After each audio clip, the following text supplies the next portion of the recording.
Why did you decide to focus on gaming specifically? Why do you believe there's a future of gaming, not just trading? Gaming is something I obsessively follow, but there were periods of my life where I'm reading the news from the gaming because I'm like so passionate about the developments, and it's very difficult to compete with that. So if you go on the crypto events, if you go to Token Singapore, you see way less people now. It's more difficult now.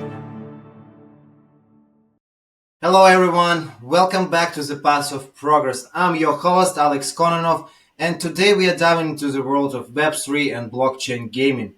Joining us is Samuel Plesnik, CEO of PixelRealm Labs and a true visionary space. Sam, welcome to the show. Thank you very much, Alex. As I found out that we are actually originally neighbors, so yeah, super excited to be here on the space and discuss the path of the progress with you. Awesome. So let's start with your journey. How did you get introduced in the crypto and the blockchain? Tell us a little bit about yourself. Got it. Yeah, where to start? So I will basically start at, I got through trading.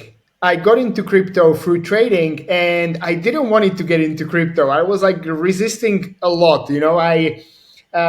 I'm a Capricorn, so basically, if I commit to something, I'm very committed to the vision, and I say no to everything else. And it was like 2015 when I turned into trading, and it was like forex and stocks. A big part of your success in trading is that you do not follow the shiny objects, because there's always like this like new guru promising you the new strategy, or there's this new vehicle.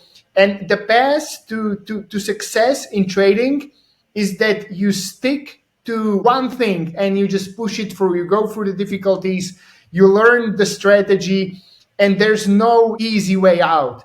And as I was a trader, became profitable in forex. I was getting investors into my trading, and that was my main focus, just like trading forex. And I always took like crypto that, those are basically the people who trade crypto. They're the kids, like chasing the 100x. Like, what is that? Like, it sounded exactly like those like forex trading gurus, like double your money overnight.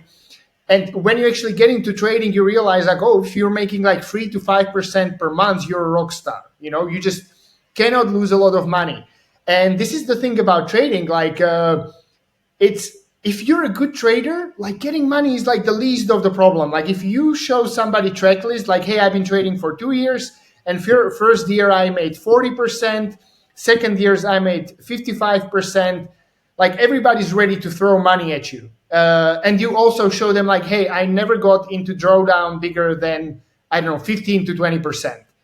You show this to somebody, so getting money is not the problem. So basically trading in forex is not about finding the magical strategy that will make you, X per month. It's about consistency, not losing too much, and then like getting the investments, getting the funds under management is like the least of the problems. And so and then the COVID hit, and I started to speak to my like wealth advisor. He's also from the US, and just it was very much like a self-development kind of like thing, that where am I blocking my personal growth? And one of the areas was like I was just saying no to opportunities because I can be very stubborn, which can be a quality. Like, don't get me wrong, it's a very much quality, that you're very focused on something, but sometimes you say no to things which are actually on your path. And I had my like best friend basically very close to a hedge fund manager, and they were just like only in crypto, and they kept proposing like, hey, do you want to join us? Do you want to like lead our trading team? And I was like, no, crypto is for kids. I had this kind of like close-minded mind. And then like, thanks to saying yes to opportunities, I just like, okay, let me just try it out. So that was already year 2000. There was some liquidity. The trading there was already very close to how the forex trading could be. So it wasn't like these huge gaps or something. So it was also kind of like I was saying yes to opportunities.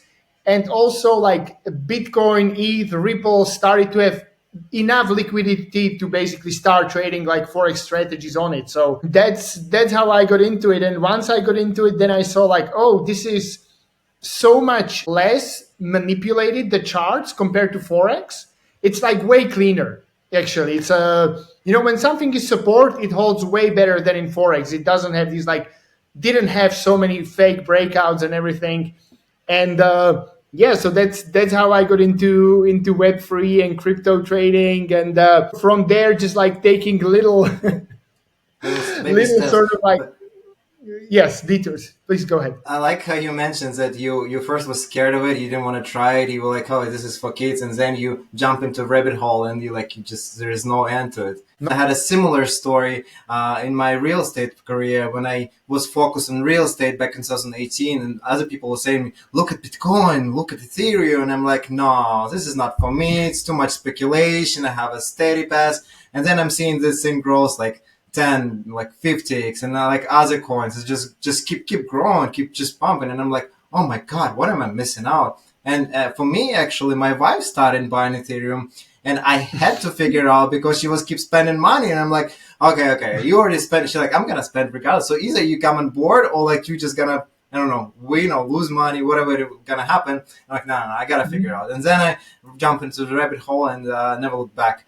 Looking at this new project and new developments. But like your story, it's the same. First, we like stay hesitant to try new technologies because I think it's about learning. There's so much in crypto that it just a little bit you procrastinate on starting learning about the space. And when you actually jump into it, you're like, okay, we're already here. Like, might as well to learn about it and go to the next step, right? Correct. There is the general rule, like the further you go from your expertise, the more money you're going to lose. So the general rule applies, but yeah, sometimes like self evolution is the key, just like you mentioned.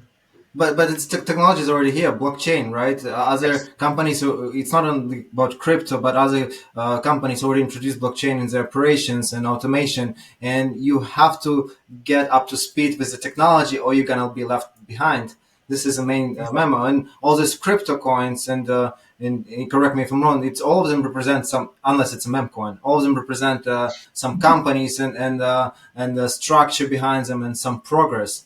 And hence, my question will be to you: how did you get introduced from trading to PixelRealm? At that time, it was called NFTB. What was you involved with them, and how did you get introduced to the company? Okay, so from the trading, that's a great question. So it was like some organic path that I basically started to also advise within the trading firm where I was. I started to teach people how to trade.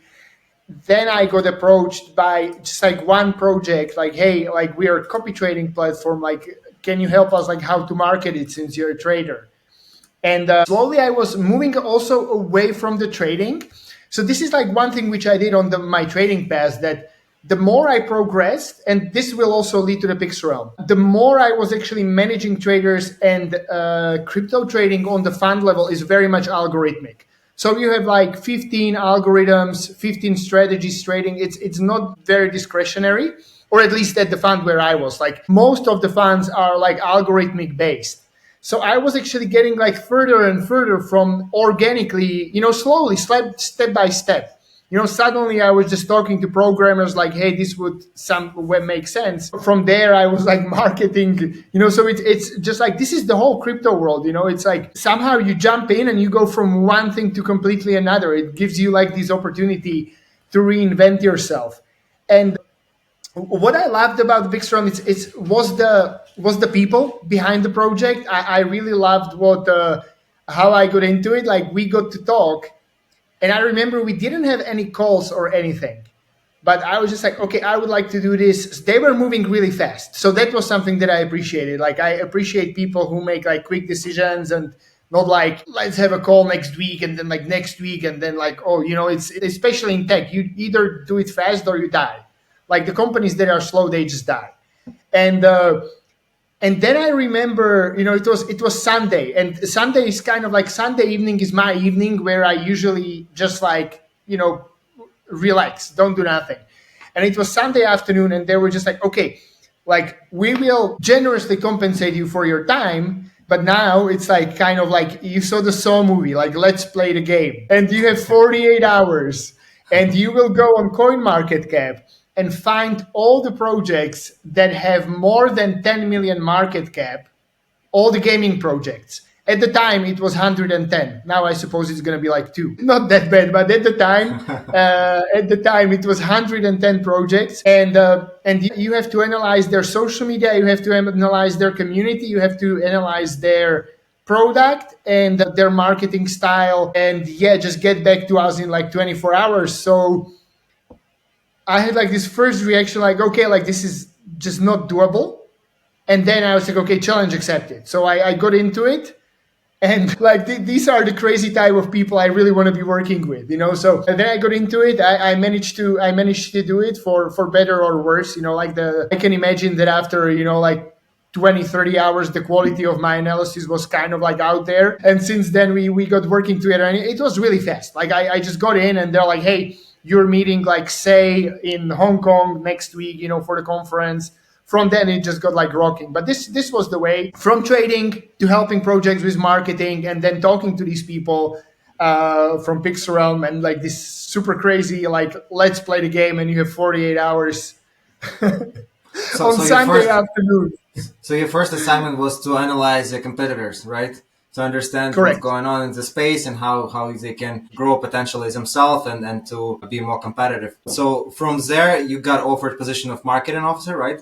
And at the PixelRealm? Yes, I got basically I was a CMO from yes. Okay, and how long have you been CMO, and how's the company developed during your time being CMO? Okay, so basically I started as a CMO in about the March, and I was for 3 months, and then I just took over as a CEO. And basically I was, the good thing about PixelRealm, it's like it's so well run. Like there were some hiccups along the road, but I also have to say, like, I'm very grateful to my predecessors, because uh, you know what we have, like the partnerships we have, like the doors were kind of open. So I was a little bit like Alice in Wonderland. Like this was, you know, before, like marketing projects and getting to talk to some of the chains, that was like a hurdle. And then like suddenly you join PixelRealm and you're like, oh, you know, you're going to be speaking on Say conference in Hong Kong. And Say is still an amazing chain, but at the time there were, at the time of their biggest hype, you know, like I still see like super potential. They're my favorite, one of my top 5 favorite chains. But at the time, so I kind of felt like Alice in Wonderland. I was just adding into like all of these groups, and I was like, oh wow, like in one call I have a call with Polygon, with Scale, with Say, like all these kind of like, which were before kind of like superheroes to me. So they already had all those connections, right? So they already had Correct. all those established connections. So they just plugged it in to the system, and you already jumped from levels that, hey, no one knows Sam Plesnik, but now he's like, hey, I'm already talking to Say, I'm already talking to Polygon team, and we already collaborating on some new future development potential. Correct. Yes. Very cool. Exactly. So I think when I would just add like one more thing, like when you're new in whatever, like I think it's very good to give yourself sort of like and I'm not sure if this is also like your experience, but whenever you get into the new environment, slightly new, like I was already there in the area, like you observe like how the people, your predecessors, like do it and learn from them, you know. So the first couple of months is just like, okay, they did great things, like what did they do, what works, and also you observe what doesn't work. So like I would say like first couple of months is just like, okay, how do we get to this? Okay, it's quality control, you know, like really choose the best partnerships, and so on and so on. So I always say, I think it's also in the Robert Greene's book, like the mastery. Like first you get somewhere and you observe, you know, and then get to decision making. It's interesting because I've been following this project from the beginning, from the first ideas they had on the website, from their launch. And before you come into the picture, they didn't have this announcements of the great partnerships, right? It's interesting that they probably were preparing all this stuff, but after you show up, right away you have, hey, we're talking about on Say conference, hey, we're doing that, hey, we have this partnership. I'm like, oh my God, this guy, he's powerhouse. He just came on board and he just doing a whole bunch of new partnerships. I mean, I think they didn't have a proper speaker, right? Proper representative of the company. And now with you being on board and understanding and getting up to speed, I think this gave enough boost to the company and credibility that someone finally on a driver's seat of the companies that's pushing it to develop into the new progress. But hey, this is a good point. But I want to rewind a little bit to the back. So for crypto trading, why did you decide to focus on Web3 and gaming specifically? Why do you believe there's a future there? And what was a pivotal moment for you that, hey, I want to focus on gaming, not just trading? Got it. Why gaming? It always comes like, like I'm not sure if it works in your life as well, but basically, when you shift your mindset or learn something new, like life gives you opportunity to apply it. Like in the same way, when I was like, learn like, hey, say yes to opportunities. And that's how I got into crypto. In a very similar way, and I don't know what I was reading or listening. I actually always listen to audiobooks. As I live in Bali, I always like wherever I go on the motorbike, I listen to audiobooks. And I was just listening, like, find kind of like your niche, and like get working on that niche where you're really good at. And gaming is something I obsessively follow. Like, even though I do not play games anymore, and there were like periods of 2-3 years where I just now I have, you see the PlayStation here in the background, but there were periods of my life where I really focus on like my athletic efforts and work, and I just do not play at all. But still, I have a lunch, and I'm reading IGN. I'm reading the news from the gaming because I'm like so passionate about the developments, and it's very difficult to compete with that. It's very difficult because this is like competitive area. Any business is kind of like you're in a way competing, and it's very hard to compete with somebody who's like doing as a hobby the same thing he's doing as sort of like his business. And that was gaming for me. Like literally, even before PixelRealm, I was considering starting my own agency, and I was just like, okay, it's going to be gaming focused. And then like when the PixelRealm came with like the leadership offer, I was just like, okay, well, yeah, I told you the Alice in Wonderland moment, like all of these partners are here and want to talk to us. So let's just jump in. But yes, so I was really already like deciding to move the steps, like, okay, I might go into Web3 gaming. Why Web3 gaming, I think you asked? That's a great point. I think we're still like getting there. Like, yeah, I will be very honest with you. Like Web3 gaming, like we all got excited for the potential. And then we kind of like ran into the execution issues, which are that, everybody got excited, and we were like, oh, now we have Zelda in Web3, now we have Diablo in Web3, and then we kind of figure out like, okay, we're grinding in these games, and at the end of the month we have $12, like time well spent, So play to earn was kind of like attractive, but then you realize like even if it was like even more, like if you consider putting those hours into anything else, like you probably get paid way more. So play to earn was gone. And then also kind of like that excitement that like, oh, our baby can now walk, our baby can now, kick the ball, but still it's like, or throw a basketball, but it's still miles away from the NBA. So then we kind of woke up, and I'm very positive about gaming now because we kind of like ran into the hurdle that I feel like a lot of experienced gaming like creators, they were kind of like, if we invest so much time into something and we can like monetize it right away, like and we don't have to be exposed to the risk of Web3, like let's just stay here. It was like because of all these regulations and insecurities and bad actors, it was very tainted. Like, and you can still see it. I really want to be like completely honest in this interview and not be like one of those like, oh, this is inevitable. No, it's like, there are risks and there are obstacles we need to overcome. And one of the obstacles exactly is that the regulatory issues, and you can see that off the grid came out, and the streamers that were not part of the marketing campaign, they were just like, oh, it's a cool game, but it's crypto. Isn't it scam? Isn't it scammy? Isn't like, you could see that from like non-paid people, they were more concerned about the Web3. So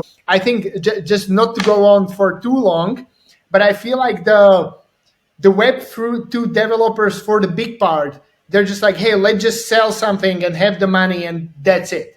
And it makes a lot of sense because you're an investor, this, like any VC or investor who's looking at the business, they're like, oh, if you're doing more than one thing, that's added risk. If you're selling houses, that's great. But if you're also renting them, then you're running two businesses, and it's already too hard enough to run one. So even the investors are kind of like, oh, but now you have these tokenomics and not just creating the game. So it created like a lot of hurdles. So I feel like it's almost like the Web3 developers are learning how to make games, and learning always when we're doing something new comes like through, I call it via negativa. Like we learn what doesn't work. Like we learn like, oh, play to earn. If you're going to be grinding something and you get $12, that just doesn't work. So trying to build, let's say, another Diablo, well, good luck. It takes 10 years. Like that's probably like 4 crypto cycles. So Yep. we're learning, okay, maybe it's going to be more on the casual side, let's start there. So we're learning how to tackle this. But I'm a big believer in the technology. Like I'm already 40, so I don't want to like take my word for it. But also when I try to speak to the sort of like kids within PixelRealm, the community managers and the social media manager who are like 23, 24, and we kind of like agree on this. Like it's a great technology that has some obstacles and risks, but it will be inevitably implemented into the gaming. Probably it will be kind of like in the same way like you have ray tracing implemented into gaming. It's like nice feature to have, but it's not gonna be like, oh, I play this game because it has cool ray tracing, lightning effects. It's like nice technological addition which makes the game better. And I think that's exactly where the Web3 gaming is gonna move.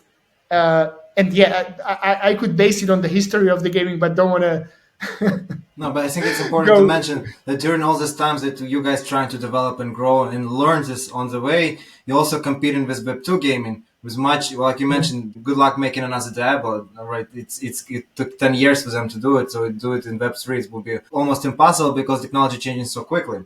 But all these people who play already regular gaming, how it's to move them from Web 2 to Web 3, because the problem of Web 3 you mentioned is lack of earnings. And if you play to earn, it doesn't make sense nowadays because you just don't make as much. It's diluting all community and the coin and it's just going to zero. But to avoid this, you got to bring more people to the space. But now we have hurdles of technology, right?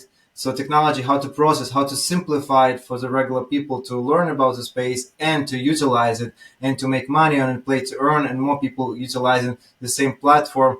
That's a hurdle, I think, the main right now, just to get more people into the space and learn them. So it's education in the first place. And I think that's the main part, the main idea of this podcast and other podcasts out there is to educate listeners on some technology, on some processes and how it works. And I think you guys doing a great job on educating. You doing some articles on how to utilize it, how to work on it, how to connect. But its space is not there. People, like you mentioned, still scared, right? Even diehard gamers who supposed to be good at this technology, they still think crypto is some sort of scam and could be a scam, and they just don't bother to learn it and to prove it wrong. Majority of them, but still a lot of people slowly in transition. Interesting enough, with those like we mentioned, the transition regular people to Web3 space.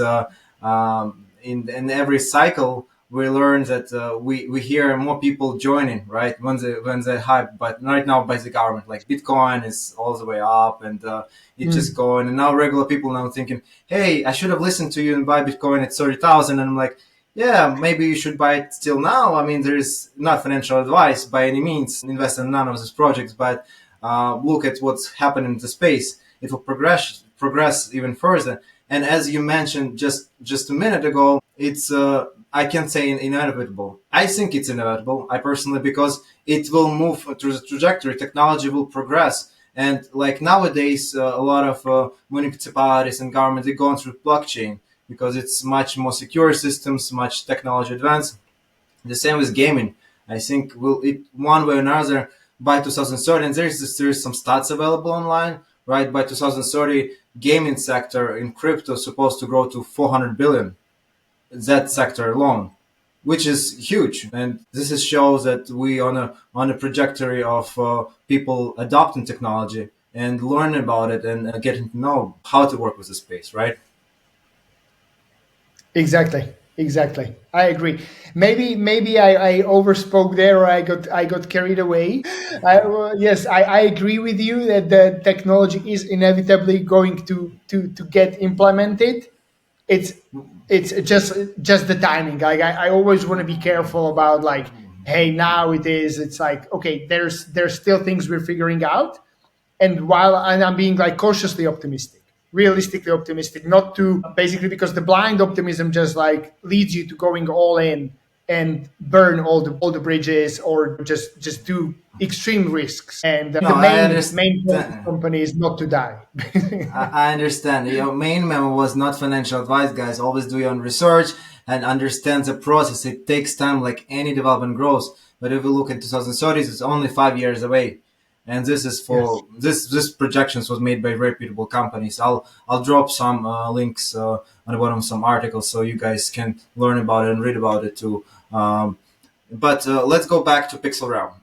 So, what do you think is PixelRealm unique approach for Web3 gaming, and what's in future for PixelRealm? I know right now you're developing some games, and you want to crank up this process and have much wider adoption through your platform. So, what are you planning to do here?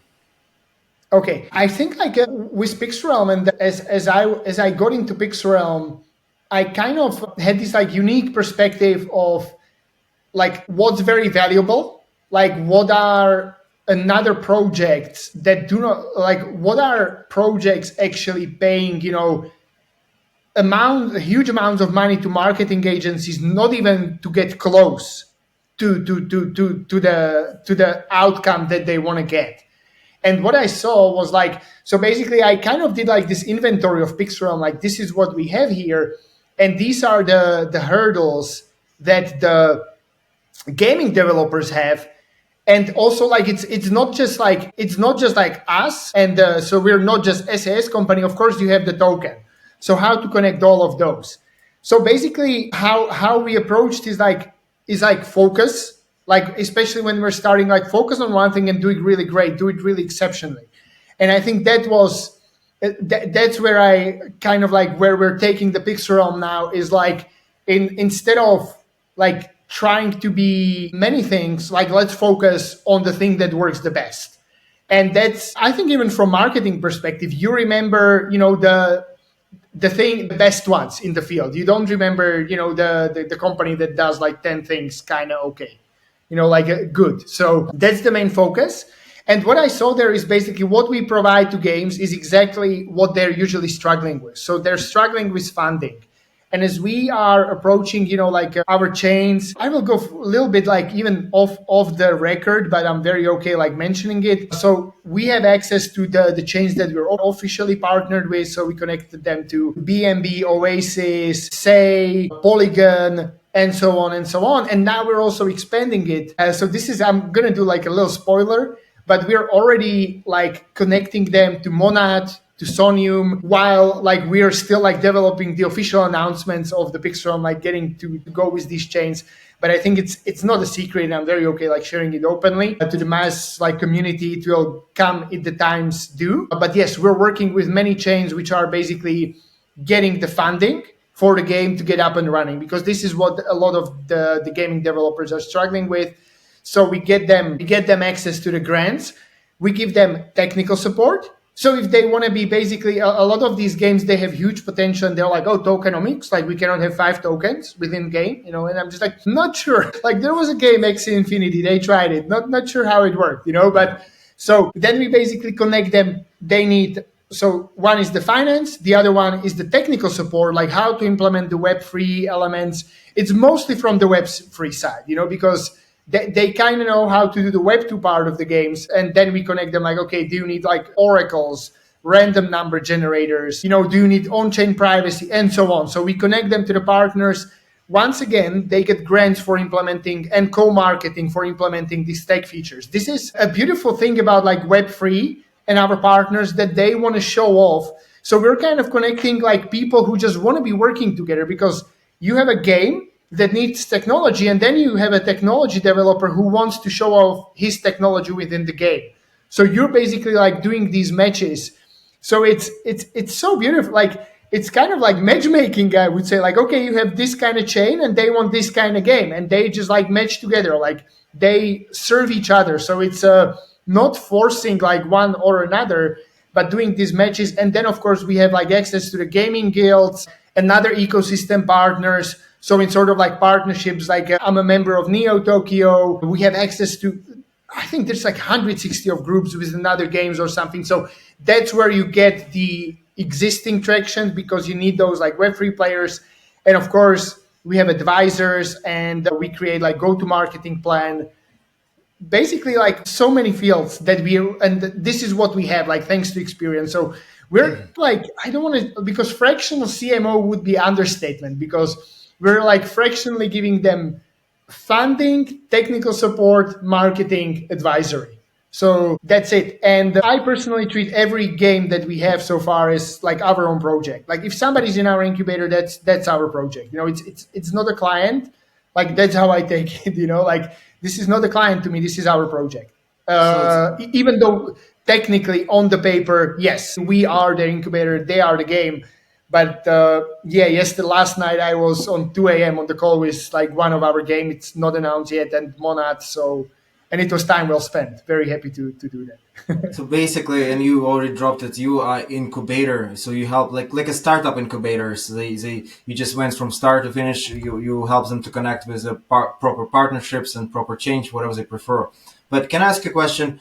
What is the benefit of using just one chain and be launched on one chain, Ethereum, and not to be launched on Solana or say, or is it their own preference, or is there a possibility in future for you to make it Omni-Chain? Like for some one project that connect to multiple chains at the same time and be live on a few chains, and what is the benefits and pros and cons for both of them? Is it better to live on one chain or Omni-Chain? What are your input for that? It very much comes to that. That's a great question. It very much comes down to game to game. So I wouldn't say everything applies to all, and it has pros and cons. It depends on what you want. So basically, if we have like I'm not gonna name them yet, but a casual game, which is basically little like Pokemon kind of creature, you know, like a thing between Tamagotchi and Pokemon.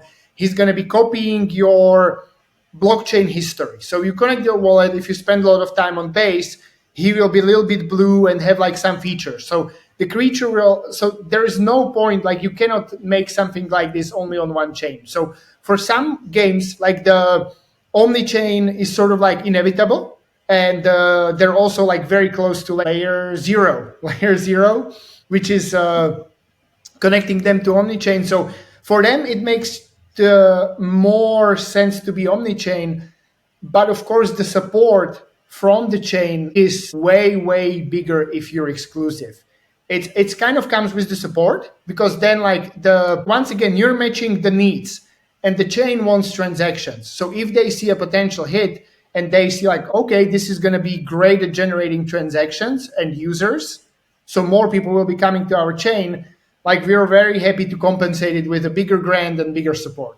If it's one of the chains, it's kind of like, yeah, we will kind of support. The support is way lower. So it really comes down to what the project needs, because sometimes the project needs like more funding, which they can get only through the exclusivity. Yeah, so it's the amount of support from that they get from the chain, and what if it's a fit for them. Like I believe some game can be basically on one chain and the exclusivity is usually for like 6 to 12 months. So it's kind of like, hey, we will start here and take it from there. And the level of support from the chains is like exponentially bigger if you're exclusive. Yeah, but it limits the amount of users can be on the game, because they have to be already naturally on the chain. Not a lot of people like to jump from one chain to another. I mean, most of us is okay with it, but a lot of people die hard Ethereum maxis. Some people just love Solana and like small little transaction cost. What do you think about that? I think like if there is I would say I get your point. I completely get your point. So like everything which is kind of like, oh, I need a new wallet, like this is not going to work on this chain, that can be losing. But also each of these chains have their own gaming community, which they're very happy to present them the games. The exclusivity gives you way more access to their like gaming guild. So it's either the game is confident that they can get the audience from the outside, or you can get the full push of the chains community.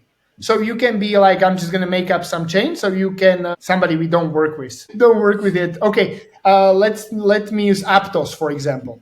because we're not working with them, so I just want to use. So either you're confident, like you can be like, oh, I can go with Aptos, and they're just gonna give me all the exposure, and the Aptos community is just gonna eat me alive because they're logged in Aptos. So I'm gonna go for these very likely 200,000 users, or I'm confident that I'm going to be having my own marketing activities and I'm going to be able to get people from Solana, I'm going to be able to get people from Say, and I'm going to get something from Aptos. So I would say, yes, it's limiting, but also, just like you said, some people don't want to change the chain. So if you get all the Aptos maxis trying you, just in sake of being on Aptos, and or this could be on Monad. Like Monad is amazing in like they have amazing technology, they have amazing marketing.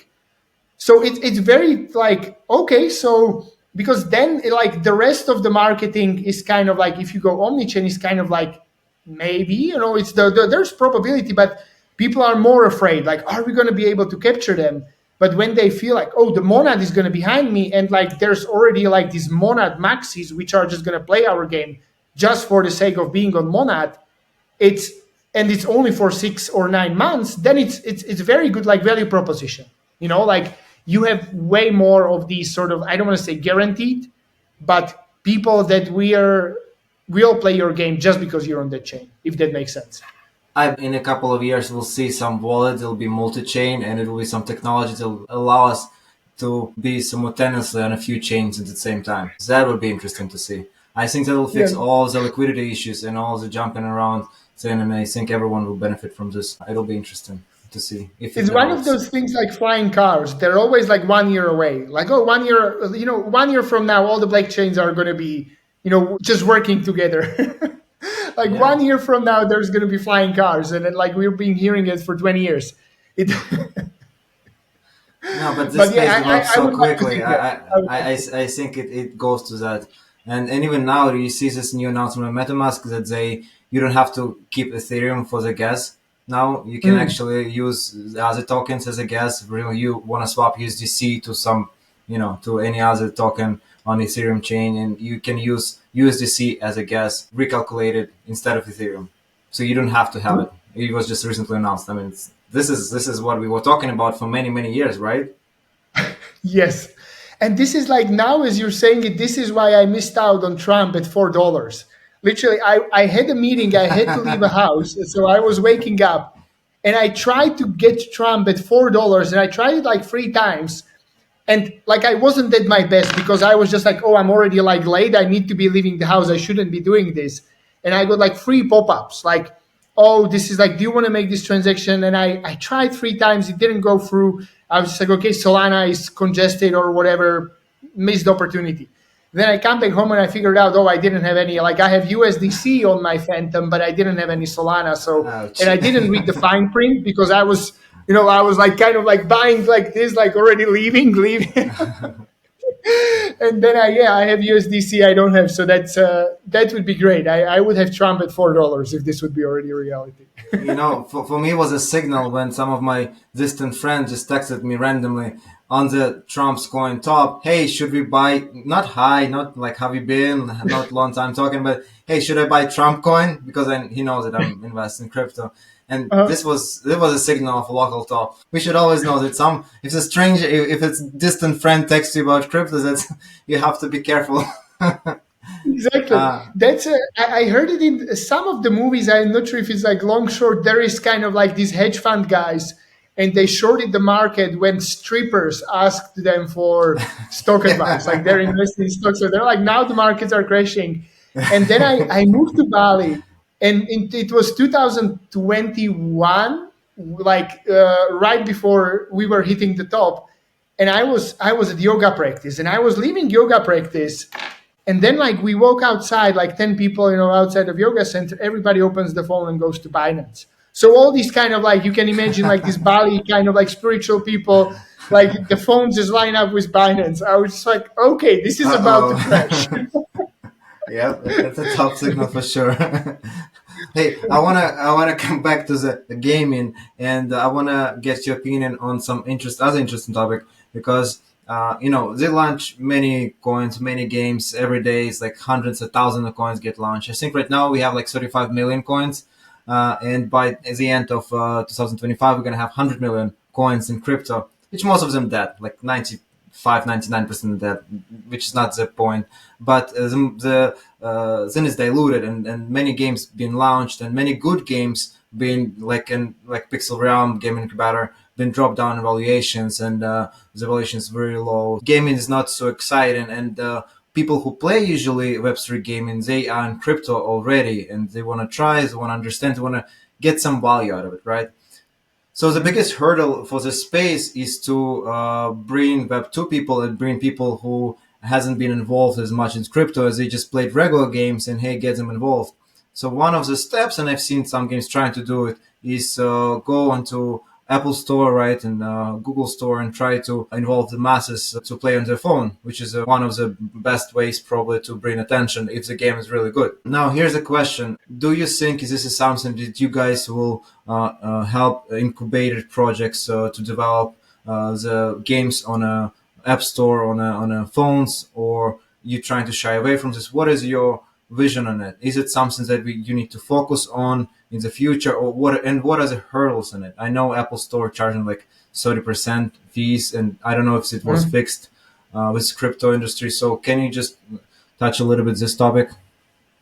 Of course, of course. I do believe this is the future. I do be like, or maybe not the final step, but I do see the next step as kind of like, I'm not sure if you know this, like this feeling that you buy a game or buy a book or see a movie, and it like gets your attention so much that like 10 minutes into it, like you're like, oh, who's this director? Let me get his other movies. Or, oh, who's this writer? I want all of his books. Or like, I like this game so much. Let me get the season pass and everything.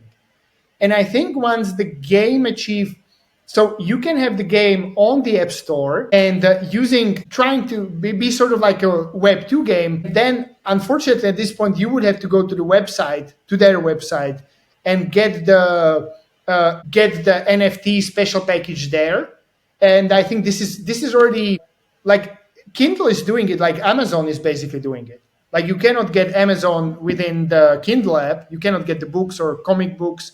You have to go to the Amazon website, buy it there, and like read it then within the app. And we're actually, as you're saying it, like the game that we're incubating, Downchart, by the way, like feel free to check them out. They're just doing airdrop of we're just doing like airdrop to participate in their tournament. You will be able to get the cards for the game. So the game will be on the App Store, will be on the Google Store, and on the website you can get the NFT packages. But you can just as well, you can play it on the phone, and then yes, the extra features you will have to go to the website. I think that's the reality for now. Let's see how it's going to change in the coming 4 years. But we're very much supportive of this. Like yes, this is the way. So explain to me how it works. So on the website, you have to use your wallet and you have to get an NFT package, right? On a regular phone, you can play free version, from what I Correct. understand, Yes. and but also you already gonna have online accounts. So can you connect your online account to the phone and play paid version with crypto incentives on your phone, or it's gonna be only free version on your phone? On the phone you get a free version, and let's say there was going to be like a link like, hey, you want to participate in the tournament, go to this website. So you can visit the website, get the extra package, like get the extra card packages there, get your ticket there, and then you go back to playing the game on the phone, like using the perks from which you bought within the app. They're gonna like, you have unified account, you use the same account. Okay. Same as you have in what's the name of the Blizzard's platform? I forgot. Blizzard's. But basically, Blizzard already syncs your game across all the platforms. Like no matter if you play Diablo on Xbox, PC, it just like synced everywhere. So in the same way, like you play the game using the things that you bought on the website on your phone, and yes, there is a free version to get you hooked on the phone, but all the additional features you have to get elsewhere. It's not super convenient, but it's there. Yeah. So, but it will recognize that you already have those NFTs basically in your account. So when you play with your NFTs on a phone version, it will recognize the extra points that you received, and then you can go back to online version on the web and on the browser, and you can see if you got any additional rewards on that during that way, right? Exactly, exactly. Or you can claim the rewards there. Okay. Now, and where you connect to your wallet, and now you have Web3 version through your browser, and you play a free version on your phone. Okay, that makes Correct. sense. Exactly. So this is a way around, basically, of their stupid policies. Okay, I understand. For now, it's not super convenient, but this is what can be done for now. And yeah, I think the people who are already in Web3, they know their way around, and the ones which are not and will get exposed to the game or get hooked to the addictive nature of the game, they will be willing to figure it out. Okay, so this Downcharge, this is a card game. This is the first one that you Correct. guys incubate. I saw you already have a second one in your pipeline. Can you tell us more about it and what other projects you're looking to have in your pipeline? Is it a more shooter game, card game? Do you have any preference of what kind of games the crowd desire, or do you incubate anyone who would like to participate? I would say like we step in as an incubator. That's a great question. We step in once we're quite close to release because it's we have like I know traditional games like I think it was the Bethesda. They announced the sequel to Skyrim like 4 years ago, and like 5 years ago was the first trailer. We still haven't seen anything more. So probably in crypto you need to be moving faster. So by default we're approaching the game which is pretty much built up. So let's say they're like 70, 80% done. So we do not take games which are not in playable versions or where we cannot see the actual gameplay. And also we are taking the projects which take shorter time play to get to, I would say, the minimum lovable project.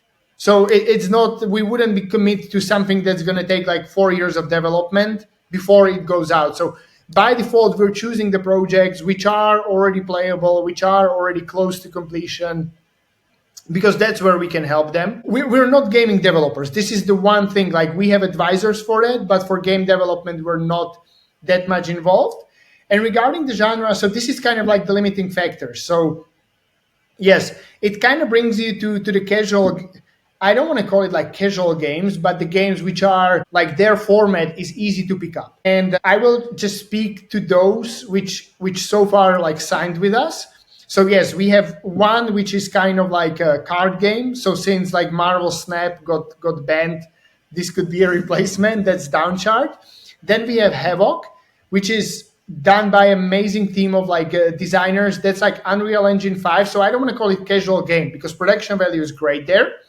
And it's kind of like a third person realistic shooter. So it's like Counter-Strike realistic shooter. It has a quality, like I say, like good game is made by good IP. And the artist, like the founder of the studio is actually the artist who makes the art for the game. I think it's great. So I like the games that are sort of like close to release and then have a lot of room to development. So you can release the game, it's going to have, let's say, 5 maps and 10 characters, and then just as Fortnite, as the progress succeeds, it can like grow into something bigger. And the third game, that's also going to be on the mobiles, on the browsers, that's the Pokemon slash Tamagotchi game, which is going to use the super interesting hook of like tracking your Web3 history and creating your custom creature. I cannot say the name of the creature yet, but that's very simple concept. I love it because it's like very simple to pick up. Like you pick up, you have a pet, you can fight with it, and it's super cute. So it's easy to pick up. It's like implementing Web3 features in a meaningful way. It's implementing AI in a meaningful way, and yeah, and you can play it for 2 minutes per day, and that's it. And it's very cute. It's very lovable. So So, that's one of the things. funny you mentioned AI. It's a very hot topic, so, and we're gonna come back to it for sure. So, but I want to ask you about your current pipeline and projections. How many games are you expecting to launch this year? And what is your expectation? What do you hope for PixelRealm? Do you want to launch one game per month? And what will be the benefit for the PixelRealm, cryptocurrency holders? Is there any benefit or incentives for people to keep it up? Can you mention this a little bit? Of course. Yes. The original plan was one game per month, but then I realized like, okay, we work with the games, and as much as I wish, like not all the games might be success from the start, they might release, they have some hurdle. So I was just like, let's ramp it up. Like I was just thinking like, okay, how can we basically, I always try to think like, how can we make it tenfold? Because then it gets you out of the mindset. Like when you think, how can I double it? You just think like, oh, well, I'm just not going to sleep. I'm just going to work more. But when you think like, how can I do it tenfold? It kind of like opens it to a different fold. Like you mentioned the apartment, like you got the first one and then you got like 131. Right. So yeah, I'm not saying it's going to be like 10 games every month, but I want to increase, and that's what we're doing now within the PixelRealm. Like we are like basically, okay, we want to be number one. So how do we catch all these? Like where do we find them? This is what the team is figuring out. So we're already very strong in the incubator support, and now it's like three of us, which are basically trying, do we need to go to all of the events? Are there some websites? How can we find like these projects that we believe in and like scale it up, basically get more of them? Like the original plan was one game per month. I want to, instead of being great, I want to be best, and I want to over deliver. Yes, we're doing one game in February. We already have game ready for March.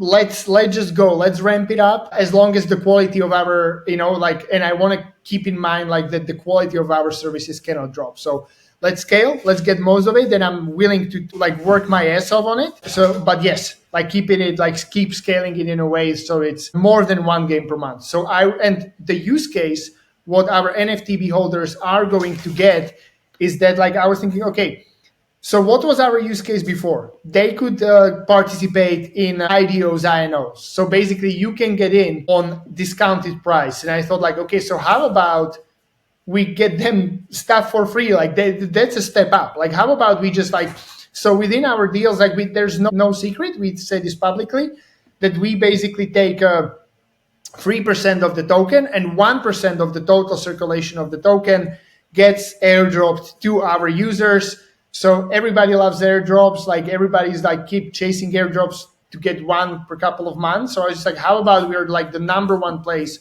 for gaming airdrops, and every single game that we incubate has to give an airdrop to all our NFT B stakers. And I think this is basically getting announced as we speak right now. But the first airdrop like managed to log like 4.16% of like our token, which is, I think, great success for the first airdrop, especially when people are kind of like lukewarm towards staking. So getting the first game, getting like 4%, more than 4% already in the lockup, that's a great success. And I'm very grateful for everybody who did that step and showed us this trust. And yeah, they're in for the airdrop of Downchart, which is going to be happening end of March. Very cool. And just to rewind a bit, you mentioned that your goal is to have 10x, right? I love. I don't know if you read book 10x by Grant Cardone.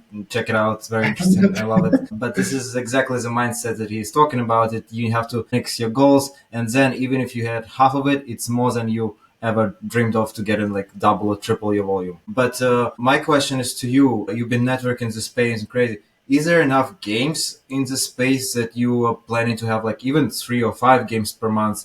That's a lot of games. It's 60 games a year. Is there this many games launching in Web monthly? Because you're not going to take all the market. Obviously, there's a lot of gaming that launching on their native, like Omni-Chain or some other. Also, gaming incubators that just incubate small games. What is your projection? What do you see out there? Is there a lot of launches going on and projections to get more this year? I would say, like realistically, and this is kind of like where the trader in me speaks. I believe that where we're now, that this is, and you can see it, like we're at the part of the cycle where all the altcoins are at its lowest towards the Bitcoin. So what we're experiencing now are the worst. This is like the worst season. So I do like, and still there's like good games to be found. How many? I'm like trying to find, like, this is what I'm trying to find out. Like we're like, basically there's a team of us who's really focused on scouting, like which channels are the one to capture more.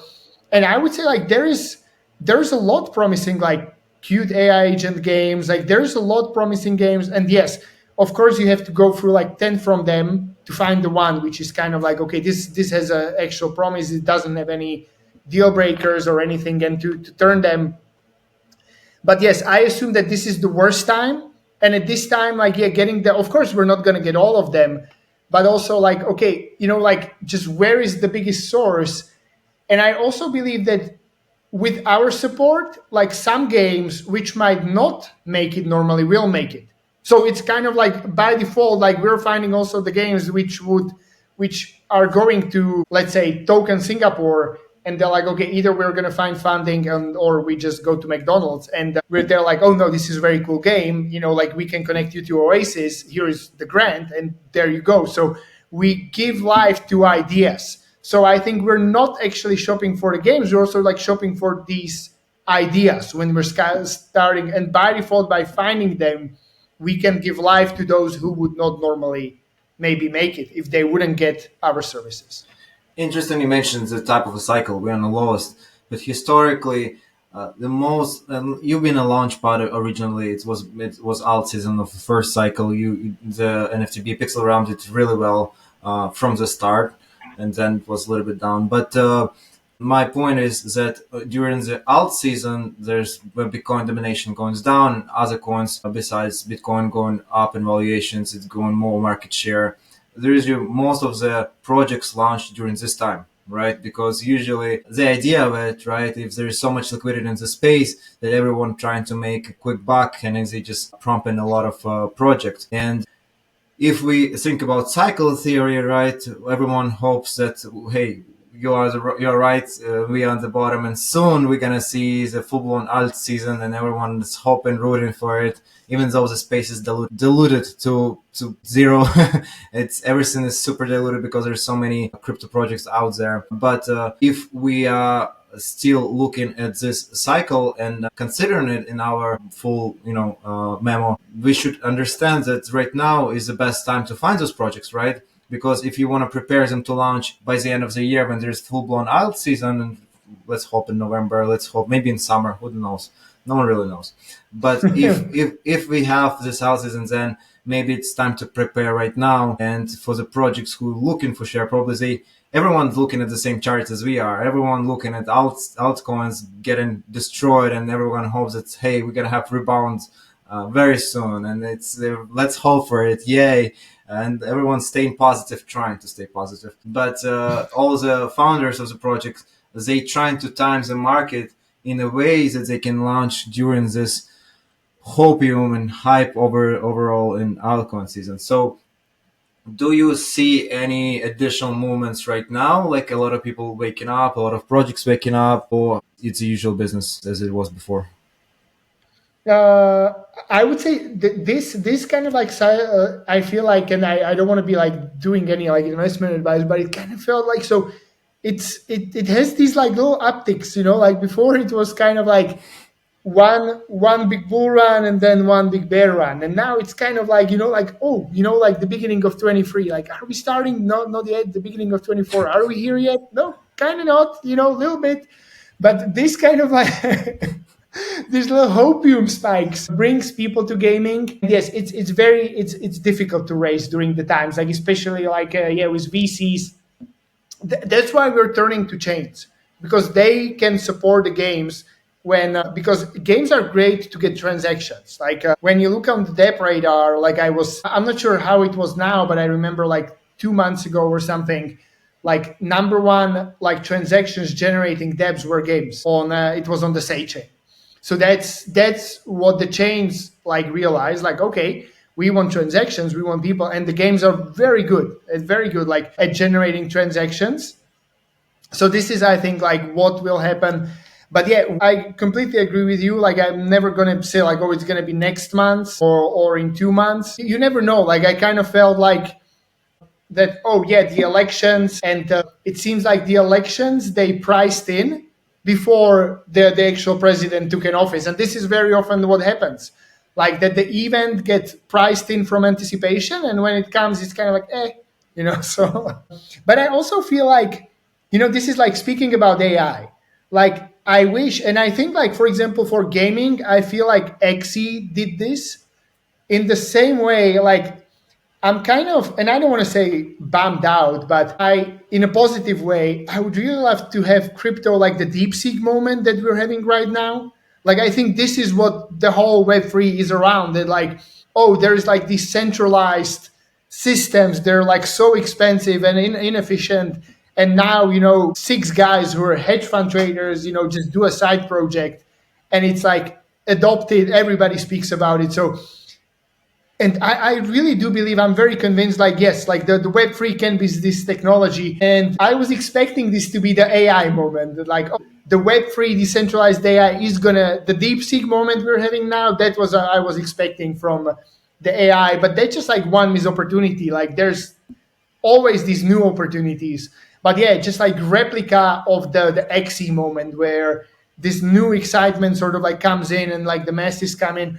So if it's coming, if it's happening in the other areas of the tech, and we believe in blockchain to be very valuable, like technology, like that is inevitable. That's already here. Like it's a great technology to track things. Then this moment is also inevitable because yeah, I believe we will make it happen. And I hope that it was the DeepSeek, but no, that was that. Yeah, but we got steered away a little bit. On a gaming side, do you see more projects launching right now in anticipation of bull market, or do you see still the same like amount of projects on the radar, or do you see more activity right now prop into, hey, we want to launch this year, but we want to wait for this time? What do you feel like out there right now? Realistically, gaming is away from the main stage. So if you go on the crypto events, if you go to Token Singapore, you see two games. It's not like it was maybe 2022. So realistically, on the main stage, you see way less people now. So it's more difficult now. So there are, of course, there are people who are anticipating, who has been building for like 6 months, 1 year by now, the casual game which is coming out. But I would say the general is it's less. It's still less. It's going to be more by default, like more people are going to invest their time and business to start it when they have like some sort of confirmation, which so far they did not.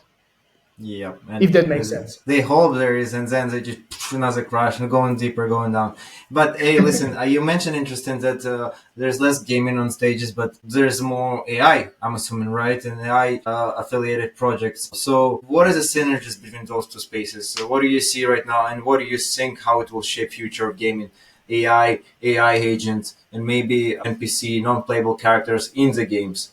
Do you see any good synergies here? And how do you feel and how quick you hope it will develop there? I do see like that's how I think like that's how I was like I was very kind of like surprised when we started to talk about like as a gamer, and I suppose like all the gamers who are like 40 like me, they were kind of surprised like, oh, why are is like the AI the new thing? Because all the gamers, we were sort of like following AI since the days of Quake and Half-Life. I remember that we appreciated like now the monster can actually follow you from room to room. Now it can follow you from the whole level. Oh, now it can cover. So now it can follow you all over. Now it can change weapons. So the AI was kind of like, oh, now we have a companion. Like that was a huge thing. Like when some games started to introduce like, oh, there's actually somebody working with you, not just against you. That was a huge thing. But I think that at some point there we reached like the tipping point, like how smart do you actually want the enemies to be? Like the whole Call of Duty is kind of like whack-a-mole, like they just pop up, you shoot them and that's it. So sometimes like the AI, but it was always part of the gaming. And I think like it's inevitable. Like AI is basically what gaming is. Like all the non-playable characters are AI by default, and all the characters that can, for example, change weapons. That's already like description of AI agent. So I think like in AI in gaming has been here. We need to find the ways how to make it interesting. So yeah, like there are always going to be games like Call of Duty that you want to finish in 6 hours. For people like you and me who have maybe time like to play 1 hour of games per week, and we don't want to be playing a game for 2 years. So Call of Duty probably is going to stay Call of Duty like it is. But yes, if somebody has time to play like complex RPG and get to know the character, or GTA, and want to really go in depth, that's the thing. Like we see people playing Mass Effect, playing Witcher, and they're like, oh, and you can romance with this character, that character. So yes, I think it's going to be inevitably used more, especially like in the games where you will care about getting to know the character more. I think like now we're kind of like pushing it on everything, and it's not going to work in that way because you don't want to be talking to Tetris. You don't want to you don't want like to be talking to the bricks. Like you just want to play the game. But yeah, in some games you want to know the characters. And the number one use case, which I do believe and which is so much needed, is like even the AAA gaming is in crisis now. Like the game takes like 7 to 8 years to develop. Like the AAA game, it costs 200 to 400 millions, and in that time, like the market can completely change. This is what happened to Concord, Sony PlayStation game. Like they started to do a hero shooter 8 years ago, and by the time it came out, like all the competition was for free to play, and they were still trying to sell it. So they were just like, okay, we just like lost 300 million. So I don't think like 7 years development cycles are like feasible even for the big players. Like they will not want to do it, and very soon we will. And this is, I think, where people are getting confused because they're like, oh, but we don't want like the games to be made by AI. And it, in the same way, like you don't want, like you will just use the tedious parts, the graphic designs. Like you don't want to be putting textures on the trees in the forest. Like that's something that AI can do. It's a And manual this work that needs to be offloaded to AI to simplify and make it much quicker. This is to shorten the exactly. period from 7 years to 1 year, 2 year production. Just build your main characters, give them some profile. Even nowadays with AI agents, you can. Sorry for cutting you off.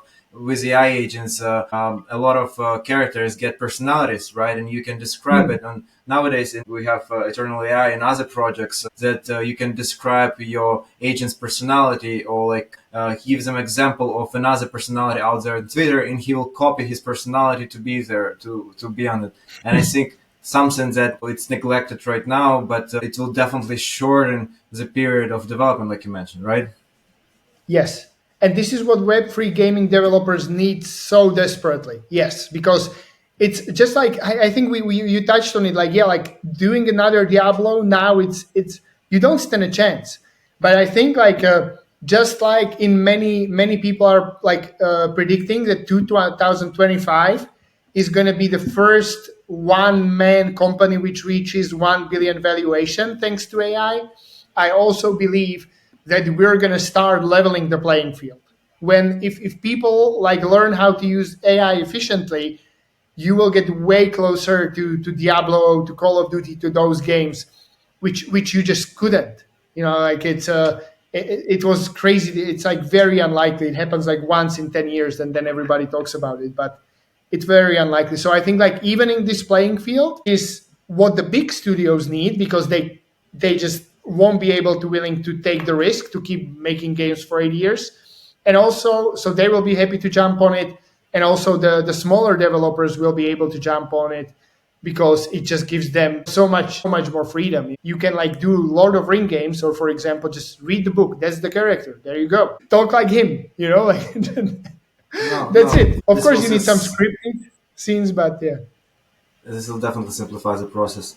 I'm curious for anyone who looking to enter Web3 gaming development, who want to give out their own game. What's one piece of advice you'd give them, where to start and what they want to build? Is there do you do guys do any research of what's market excitement for the players? What is a short games or long games or shooter games? Like you mentioned, AAA games in trouble. So what's more desirable nowadays? Is it just on the phone, quick games, or any other interesting space?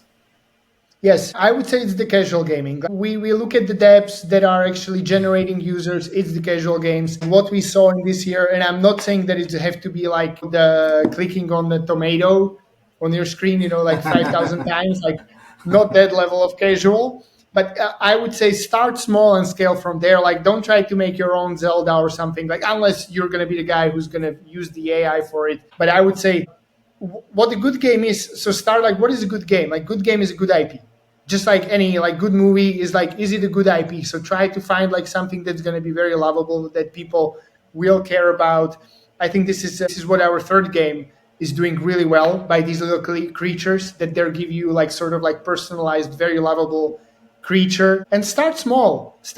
I think really the approach, just like Minecraft did, and in a way also Fortnite, like just go with some like alpha version, like and just build it from there.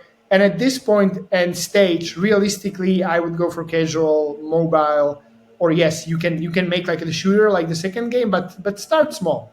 That's, Okay, I and think, like a lot of people, they have this just like these huge dreams which just don't go anywhere and would not get funded realistically. So that's yeah, I mean, that's with it. with a level of funding required to build a game, I mean that's untouchable for 99.99% people. But now, for the people who want to play game crypto games, what is your advice for those people who want? Hey, is there actually a live play to earn that we want to explore? And is it okay to play nowadays those games, or still we should play free version and to understand how it works? What is your way for people who just transition into crypto, who just started listening, hearing about crypto? Okay, there is a website which is literally one, I think, and I will have to look now as we speak. So there is the first website, and I think this is what Web3 world was like liking. I think it's like Game Free G or EGE or something like that. I probably slaughtered the name, but it's first honest review sort of website. I just looked at it. I looked at the reviews, and I saw quite a big project, and it was scored like 3 out of 10, and I was just like, thanks God, like this is what we needed. So I would go to that website. I will find it. It's like, how it is like in Web3. There's like Yep. the E always gets replaced with like free, and there's G, so it's like Game Free G or something. They're having like honest reviews, so I would start there. And yeah, like I think like if the game is confident, like they're usually going to be free to play, and the additional features, if you love the game and you want custom skins, or you want to be part of the tournament, like by all means get the battle pass, get the tournament ticket, or take advantage of what we're doing now with Downchart. Like, hey, you want to try a very cool game? Like, of course, like we just there's 5,000, probably is not going to be 5,000 because they're going really quickly, packs for free, so you can try the game like now on CoinRank. You can see it on our socials. Check our socials. There's a campaign going. Try it out. And this is very cool thing, because usually in Web3, most of the games, no matter how good they are, they need to get players first. So maybe keep your eyes on the PixelRealm, keep your eyes on the games 3G, whatever is their name. God bless them. And try out the games. The sooner you get into the game, it's probably you're gonna get more rewarded. You're gonna get like either it's our airdrop or the game is gonna be doing airdrop. So every game wants to onboard as many players as possible. So it's very easy to get access to cool games with cool features. And why not like do a tournament and very good card game? Yeah, no, for sure. I guess that's somewhere and follow on Pixel Realm, and I think it will be a good start for people to get introduced to this technology and synergies between Web3 and Web2 gaming, regular gaming, going through the cryptocurrency and blockchain technology. Well, Sam, I have one last question for you. If someone want to reach out to you and get their opinion on any new games, maybe they have a game, maybe they want to get your opinion on some other games, or talk about blockchain in general, how people can find you, and how they can get in touch with you. Please like feel free to find me on Twitter. I will answer your message like personally. If you're a gaming developer, there's not so many of you guys, so I'm very confident I will be able to answer those messages. It's like at Samuel_Plesnik or directly at PixelRealm. Our We'll drop it. researchers, scouts are using our company Twitter to actually look for the game. So if you shoot a message our way and you have something that we will like for sure we will get to you. Awesome. Thank you, Sam. That was an incredible conversation. Thanks for sharing your insights and your journey with us. And to everyone watching, don't forget to like and subscribe for more episodes. See you next time. Thank you, Sam. Thanks, Alex.